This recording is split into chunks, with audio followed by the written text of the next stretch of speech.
Bonjour à tous, Marc Julier, je suis ravi de vous accueillir à nouveau pour le projet Coach Station. Aujourd'hui, nous avons le plaisir d'accueillir Marie-Laure Munier, dit Malou, coach professionnelle et éveilleuse de conscience. Elle a comme particularité d'accompagner les professionnels aidants et les personnes vivant l'expérience du handicap. Voilà, elle va nous partager son parcours et son expérience. Je vous dis à tout de suite. Allez, c'est parti Malou. Comment ça va? Bien? Ça va, je te remercie. Bon, alors bienvenue sur Coach Station. Je vérifie juste que tout est OK pour nous au niveau de la connexion. Ça a l'air bon. Toi aussi, de ton côté? Impeccable. Bon, bah super. Bienvenue Malou. Ça me fait trop plaisir de t'avoir sur Coach Station. Je suis ravie aussi d'être là. Bon, bah, écoute, pour la petite histoire, on s'est rencontrés donc au week-end NBS, qui est Neuro Business School, qui est une formation qui nous permet de... Bah, tu veux peut-être un petit peu nous en dire deux mots, brièvement, comme tu veux, avant qu'on découvre ton parcours. La NBS est une formation qui est ciblée sur le business. Voilà, pour recadrer un peu tout ça, Ouais. et qui permet à tout entrepreneur de pouvoir en tout cas se préparer à l'entrepreneuriat, donc avec des outils, avec les grands éléments, les grandes bases en tout cas, pour être entrepreneur. Ok, bon, ça c'était le petit coup d'éclairage sur ce qu'est cette formation. En fait, ça nous permet aussi de faire ta transition par rapport à ton week-end. Toi, tu es coach, et avant d'être coach, qu'est-ce qui s'est passé avant d'être coach? Alors moi, j'ai un parcours assez atypique, hein, puisque j'ai une situation de handicap de naissance, voilà, avec un parcours scolaire qui s'est arrêté en 5e. Voilà, j'ai fait beaucoup de formation, en tout cas, alors, pas de formation, on va dire de préparation, voilà, de préparation à la formation en termes de travail, en termes de posture, voilà, pour ensuite, du coup, arriver dans des structures adaptées, ce qu'on appelle aujourd'hui ESAT, Ouais. qui sont des structures pour les personnes en situation de handicap. Voilà. Et puis, c'est vrai que tout ce que j'ai pu faire jusque-là, je n'y trouvais pas ma place. Je n'étais pas dans mon élément. Voilà. Il me manquait quelque chose pour raviver cette flamme. Voilà. Et puis, donc, je suis sortie de ces structures-là, de ce contexte-là, Ouais. puisque j'ai, à un moment donné, eu une autre casquette qui est celle de maman, puisque je suis maman de 2 enfants qui ont aujourd'hui 12 ans et 10 ans, Ouais. voilà, C'est chouette. que j'embrasse au passage, parce que je sais que je leur montrerai cette vidéo. Voilà. Et du coup, je me suis occupée de mes enfants pendant les 3-4 premières années. Et puis voilà, à un moment donné, on ne peut pas tout le temps être avec nos enfants, il faut quand même aussi reprendre une activité professionnelle. Et que faire? Donc c'est vrai que le développement personnel, on va parler de développement personnel On va en aussi parler. aujourd'hui. On va y arriver. Mais oui, donc du coup, j'entame, hein, je Ouais, continue. je t'en prie. Le développement personnel, moi, je suis dedans depuis assez longtemps, hein. Depuis 2016. Voilà, depuis 2016, Ouais. à m'enrichir beaucoup à travers des livres, à travers des vidéos, à travers des audios, pour finalement commencer à aller à des conférences. Donc la première conférence que j'ai faite est celle de François Lemaitre, que je vous invite à aller voir, hein, qui est extraordinaire, Ouais. un Très belle conférencier personne, ouais. québécois. Ouais, très belle personne, ouais. Ouais. voilà, avec qui j'ai pu partager des moments vraiment sympas. Mais toujours, voilà, toujours dans cette recherche de qu'est-ce que je veux moi, qu'est-ce que je veux faire, qu'est-ce que je peux apporter à la société que nous avons aujourd'hui. Voilà. Et puis bah, j'ai continué hein, à me former aussi. Donc, je me suis formée auprès de François Lemay sur deux de ses formations. Euh, j'ai aussi enchaîné derrière par d'autres formations qui m'ont permis aussi d'évoluer dans mes connaissances et mes compétences. Ouais. Et c'est là que j'ai eu la chance, au travers d'une de ces conférences, de rencontrer David Lefrançois, voilà, avec qui voilà, on a eu par contre un échange beaucoup plus important, avec qui j'ai vraiment échangé sur l'aspect justement professionnel, puisque j'étais justement dans ce passage hein, entre ma vie de maman et ma vie professionnelle. Et c'est là qu'effectivement, on a parlé de la formation de l'INA, qui est l'Institut des neurosciences appliquées, où est formé enfin, une grande partie des coachs aujourd'hui. Alors, Voilà. ouais, c'est vrai qu'il y a, il y a d'autres centres de formation. On aura l'occasion, j'espère, d'inviter prochainement David Lefrançois, mais c'est vrai que bon, lui, il a une casquette particulière, on va dire. C'est vrai qu'il s'intéresse, bah, il est beaucoup dans la neuroscience, donc il est dans quelque chose aussi qui est très riche en termes de contenu, en termes de recherche aussi. Il finance beaucoup de recherche pour avoir vraiment des choses Bien qui sûr. sont probantes et qui restent très opérationnelles pour les futurs coachs. Il y a, il y a l'hypnose aussi, je crois, qui est abordée à l'INA. Il y a différents Oui, outils. oui, il faut savoir qu'il y a plusieurs modules, bien sûr. Il y a l'hypnose, il y a le FT. On a quand même une panel, en tout cas, de modules pour être formé en tant que coach euh, au travers de la formation de l'INA, bien sûr. D'accord. Et en off, tout à l'heure, quand on échangeait, tu me disais qu'il y avait aussi un accompagnement sur le développement de son activité. Est-ce que ça fait... Oui, donc c'est effectivement ce qu'on disait en tout début avant l'interview, effectivement, c'est qu'effectivement, nous avons donc l'ANUS qui est, je pense, un pont voilà, entre ce qu'on fait à l'INA Ouais, et ce qu'il y a après par le biais de l'ANUS. d'accord. Voilà, Est-ce que, c'est est-ce, vraiment un complément. ok. Est-ce qu'au sein de l'INA, il y a des choses qui sont proposées pour développer son activité comme coach indépendant? Oui, bien sûr, D'accord. on a deux modules qui sont quand même importants, où là, on a effectivement une partie entreprise, une partie entrepreneuriat, en tout cas. D'accord. Euh, voilà. Ok. Bon, et alors maintenant que tu es coach, qu'est-ce que tu proposes je te remercie déjà de nous avoir ouvert ton parcours avant l'INA et après l'INA. Donc, comment ça s'est passé? Est-ce qu'aujourd'hui, ça t'a permis d'avoir une identité en tant que coach? Alors, je m'expose pas en tant que coach. D'accord. Je ne m'expose pas en tant que coach, je m'expose en tant qu'éveilleuse de conscience. Parce que c'est vraiment là où je veux qu'on me trouve, en tout cas. Euh, Puisque, voilà, comme j'ai pu le dire au début de l'interview, je suis en situation de handicap. Et finalement, quand j'ai été certifiée coach, Ouais. ben, revenir à ses racines, finalement, c'était pour moi une logique.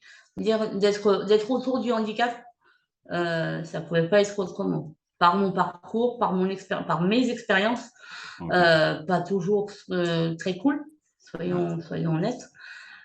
Et du coup, donc aujourd'hui, ce que j'apporte, en tout cas, c'est un accompagnement auprès des professionnels autour du handicap, hein, donc que ce soit des aides-soignants, que ce soit des infirmières, que ce soit des AESH, que ce soit en tout cas toutes les personnes qui sont de près ou de loin des accompagnants autour du handicap.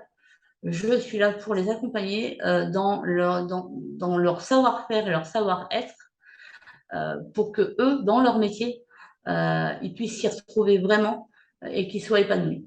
Ok. Alors, ça concerne aussi les proches aidants? Forcément. D'accord. Ok. Donc, ça veut dire en fait que ça soit des professionnels ou des personnes finalement qui ont un membre de leur famille ou un proche qui est handicapé, à un moment, il peut avoir besoin de quoi? D'un soutien, de quelque chose qui... D'un soutien, d'une écoute, de tips, en tout cas, de matière, en tout cas, à pouvoir avancer dans un parcours qui n'est pas forcément facile. Ouais. Aujourd'hui, la personne qui vient me dire, oui, mais c'est facile d'être dans le monde du handicap, c'est faux, c'est entièrement faux. Si les formations sont pas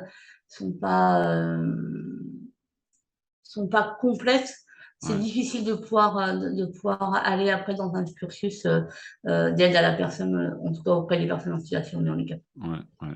Alors c'est intéressant ce que tu dis. C'est vrai qu'il y a à la fois des personnes, j'allais dire, qui sont un peu outillées de par leur parcours professionnel, puis il y a aussi des personnes, comme on disait, les proches aidants, qui parfois sont pas du tout préparés à un accompagnement du jour au lendemain, qui peuvent être amenés à être quelqu'un vraiment de très présent auprès d'une personne handicapée.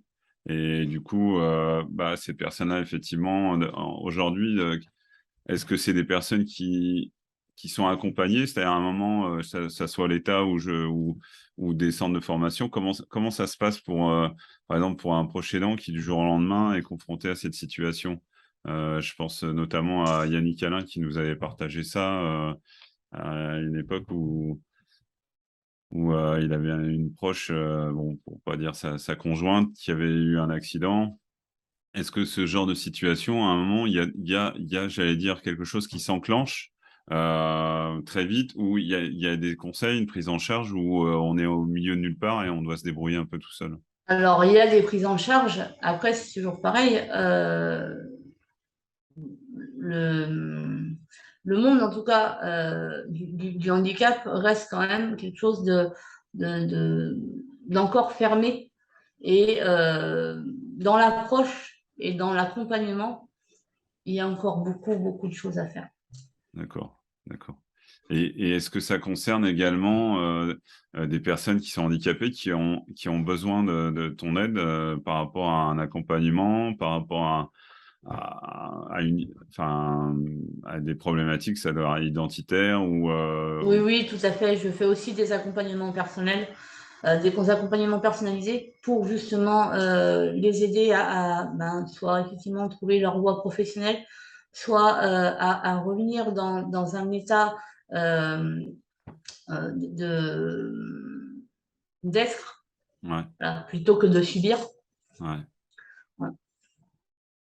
Ouais, c'est une sacrée aventure hein, quand même, c'est une sacrée aventure. Et donc aujourd'hui, j'allais dire, est-ce que le fait d'avoir eu une formation comme l'INA et après, bon, effectivement, une dimension plus business, mais qui reste aussi avec un apport, notamment avec David Lefrançois sur la partie neurosciences, est-ce que ça t'a permis, toi, de mieux te positionner en tant que... Alors, tu m'as dit éclaireuse de conscience, c'est ça? Je sais pas. Éveilleuse de Éveilleuse. conscience. Ok. Ok. Est-ce que ça t'a aidé? Est-ce que tu penses que c'est réellement nécessaire aujourd'hui, indépendamment des formations qu'on a dans le coaching, d'aller un peu plus loin dans la démarche pour vraiment affûter, j'allais dire, être capable de proposer quelque chose qui soit au plus près de l'accompagnement que tu as envie de proposer, quoi, encore une fois. Et après, c'est toujours pareil, c'est juste une question de choix. Ouais, Voilà, c'est juste une question de choix et je pense que si tu veux évoluer, il faut que tu sois quand même constamment dans l'apprentissage, ouais. dans la connaissance, voilà, pour avoir la connaissance. Ouais, donc de toute façon, ce qu'on dit souvent, les coachs, c'est des éternels étudiants, c'est-à-dire des personnes quand même, bah oui, qui se forment beaucoup, bah, aussi parce que c'est un travail sur soi, hein. Est-ce que toi, tu as l'impression d'être une autre personne aujourd'hui, avant cette formation de coach et maintenant? Ah, mais complètement, complètement. Alors, je suis toujours moi. Oui, pardon, ouais, Non, non, mais ce que je veux dire, c'est que je suis toujours moi euh, avec, euh, avec d'autres compétences, ouais, voilà. ouais, ce Donc qu'on aime bien d'autres dire. acquis. Ouais. Ouais, ce qu'on dit souvent sur Coach Station, devenez votre meilleure version, c'est-à-dire à chaque fois, c'est des choses sur lesquelles tu travailles qui te permettent euh, bah, de t'éveiller aussi, de t'ouvrir Est-ce que tu as l'impression que tu t'acceptes mieux aujourd'hui? Est-ce que t'es plus en paix avec certaines choses? Oui, mais après, c'est un espèce de combat perpétuel, en fait, hein. Ouais, Euh, Aujourd'hui, ce qui fait de moi ce que je suis, c'est aussi mon audace, l'envie d'aller vers l'autre, et puis justement de casser ces barrières de la communication. ouais, ouais, voilà. C'est énorme, hein, parce que c'est vrai que quand on s'est vu au week-end, j'ai bien senti à quel point tu étais hyper présente durant ce week-end, que tu étais, enfin, bon, j'ai vu aussi que tu connaissais des personnes, du coup, bah, le lien se recréait très facilement, bon, non, c'était vraiment chouette, et je te remercie beaucoup de partager ça avec nous, là. Avec grand plaisir. Est-ce que tu aurais des conseils ou j'allais dire, tu parlais de tips, est-ce qu'il y a des choses que tu auras envie de nous partager par rapport à un chemin euh, pour des personnes qui connaissent le handicap aujourd'hui, qui souhaiteraient prendre le chemin du coaching, de l'accompagnement? Euh, je crois que ce que je peux mettre en avant aujourd'hui, c'est de dire à toutes les personnes en tout cas, qui écouteront cette interview et qui sont dans leur recherche, la recherche de ce qu'ils sont eux, Ouais, voilà, de pas rester dans leur bulle et qu'il y a des gens qui sont là pour les écouter, pour les aider, pour les accompagner et qu'on peut effectivement faire un bout de chemin. Un coaching, c'est pas à vie, c'est juste voilà, un bout de chemin à un moment donné de la vie pour différentes raisons. Et voilà.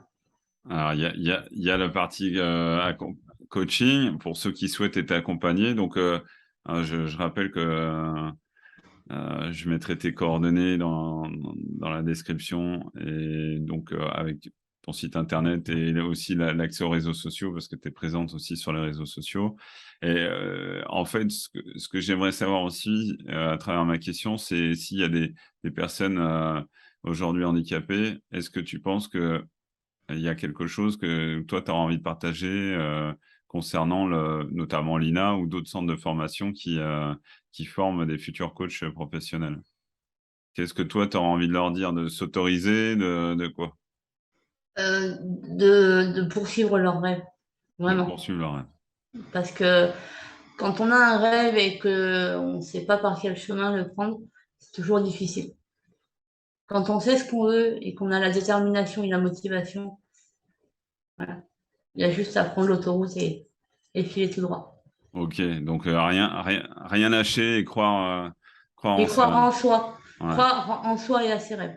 Ok, donc on peut leur dire aussi de te contacter pour échanger un petit peu là-dessus. Avec grand plaisir, bien sûr, évidemment. Évidemment. Que vous soyez une personne en situation de handicap, que vous soyez parent aidant, que vous soyez professionnel dans l'univers du handicap, euh, j'ai envie de vous dire, n'hésitez pas. Effectivement, mes coordonnées seront sous la vidéo et je serai ravie de pouvoir prendre 30 minutes avec vous pour échanger. Oh, bah, c'est chouette. Merci beaucoup, Malou. Est-ce que tu veux me donner, tu sais, c'est un peu l'habitude, des petits bouquins, des choses qui t'ont aidé? Tu parlais de développement personnel notamment, mais peut-être sur d'autres sujets. Alors, il y a beaucoup de choses que je peux mettre en avant aujourd'hui. La première chose, dans quelques mois sortira mon propre bouquin. Voilà. C'est chouette, bravo. Merci. Donc, du coup, voilà, tu pourras faire la transition après, si les gens souhaitent se le procurer. Ouais. Après, en termes de bouquins de développement personnel, je crois que le premier bouquin, moi, qui m'a aidé et qui m'a fait du bien, c'est vraiment le bouquin de François, son premier bouquin, hein, que vous pouvez aussi trouver partout, hein, du coup. Ok, donc de François Lemay, oui, Voilà. je mettrai le lien dans la description aussi. Ouais. Et puis surtout, après, pour ceux qui sont addicts, entre guillemets, de YouTube, allez voir la chaîne de François, allez voir la chaîne de David de François aussi, allez voir la chaîne de Yannick. Et là, effectivement, vous avez du contenu, vous avez plein de choses qui peuvent vous apporter. Et puis, si, allez voir il faut aussi que vous alliez voir, pardon, je vais y arriver, Tout va bien. ma chaîne YouTube, parce que du coup, ma chaîne YouTube, il y a énormément de contenu, puisque j'interviewe énormément de personnes. D'ailleurs, j'espère que tu seras des nôtres très rapidement. Avec grand plaisir. Des choses à dire. Tu nous disais, toi, tu nous disais pour ta chaîne YouTube, tu proposes aussi des contenus. Oui, oui. Alors, sur ma chaîne YouTube, une pause de cœur à cœur, sans accent sur le A. Vous y trouverez du contenu de développement personnel, des parcours de vie, et puis vous y retrouverez aussi des personnes qui sont venues nous parler de leur activité pour justement faire un peu leur promotion. Et c'est aussi ce que j'aime faire parce que c'est aussi mettre les gens en lumière. D'accord. Bon, c'est chouette. Bah, écoute, je te remercie mille fois, Malou. Je remercie aussi tous les auditeurs pour leur fidélité, parce que on a commencé à avoir quelques épisodes avec pas mal d'abonnés. Donc, merci encore à tous les auditeurs. Abonnez-vous pour les nouveaux et n'hésitez pas à partager autour de vous. C'est important pour développer le projet Coach Station et parler du métier qui est coach professionnel. C'est un vrai métier. C'est une posture. Voilà, encore une fois, hein, c'est des gens qui se sont formés, qui se forment régulièrement. Donc, encore merci, Malou, vraiment, pour cet Avec grand échange. plaisir. À très bientôt pour de nouvelles aventures. Donc, je viendrai sur ta chaîne avec grand plaisir. Super, j'ai Bon. hâte. À bientôt, Malou. Salut. Salut. Salut.